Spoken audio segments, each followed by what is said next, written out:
అలాగే నమస్కారం. కున్సెట్ శ్రీనివాస్ ఛానల్ స్వాగతం. ఫస్ట్ టైం చూసినప్పుడే సబ్స్క్రైబ్ చేసుకొని బెల్ సింబల్ ప్రెస్ చేయండి. ఈరోజు ముఖ్యాంశం ఏంటంటే ప్రభుత్వ ఉద్యోగుల మీద రాజకీయ నాయకులు ఎంత ఒత్తిడి తెస్తున్నారు, భరించలేనంత ఒత్తిడి తెస్తున్నారన్న దానికి ఈ కేసు ఉదాహరణ. అమ్మా నాన్న నన్ను క్షమించండి, నేను వెళ్ళిపోతున్నా అని ఒక పంచాయతీ కార్యదర్శి లెటర్ రాసి వెళ్ళిపోయింది. ఏమనంటే ఇల్లు వదిలి వెళ్ళిపోయింది అమ్మాయి. ఆ పంచాయతీ కార్యదర్శి ఆ అమ్మాయి పేరు ప్రియాంక. రాజన్న సిరిసిల్ల జిల్లా తల్లంగిపల్లి మండలం బుద్దన్నపల్లి గ్రామ పంచాయతీలో జరిగినటువంటి సంఘటన ఇది. అక్కడ ఉన్నటువంటి కాంగ్రెస్ నేతలు వేధింపులు భరించలేకపోతున్నానంటూ ఆమె లేఖలో పేర్కొంది.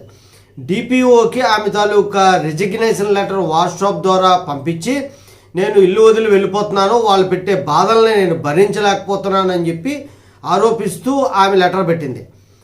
తమ కూతుర్ని కనిపించడం లేదంటూ వెంటనే డిఎస్పీకి కంప్లైంట్ చేశారు. దాని మీద పోలీసులు స్పందించారు. ఫోన్ సిగ్నల్ ద్వారా ఈమె తిరుపతిలో ఉన్నట్టు కనుక్కున్నారు. అంటే ఈ కేసు గురించి ఎందుకు చెప్తున్నాను అంటే ఎక్కడో జరిగిన కేసు, మనకు అవసరం లేదు అనుకోవడానికి లేదు.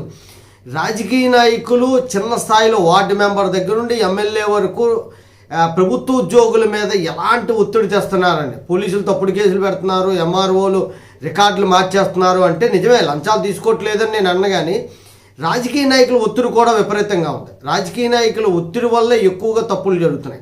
అచ్యుతాపురం లాంటి మండలాల్లో అయితే ఇంక చెప్పవసరం లేదు, ఎందుకంటే రాజకీయ నాయకులందరూ అచ్యుతాపురం మీద కాన్సన్ట్రేట్ చేశారు. రెవెన్యూ డిపార్ట్మెంట్ అంతా అక్కడ కరప్షను. ప్రతి గ్రామంలోని రైతు ఇబ్బంది పడతానే ఉన్నాడు. ఏ కలెక్టర్ కానీ ఎవడో కానీ అక్కడికి వచ్చి వాచ్ చేయడు, ఎందుకంటే పెద్ద పెద్ద రాజకీయ నాయకుల తాలూకు హస్తాలు ఉంటాయి అక్కడ. ఎమ్మెల్యేలు, ఎంపీలు, మినిస్టర్లు అందరూ కూడా, ఎందుకంటే అక్కడ ల్యాండ్ రేట్లు ఒక్కసారి పెరిగాయి కాబట్టి పెద్ద పెద్ద డెవలప్డ్ ఏరియాలో చాలా రెవెన్యూ కరప్షన్ ఎక్కువ. దాని అంతటికి కారణం ఏంటంటే రాజకీయ నాయకుల తాలూకు ఒత్తిడే.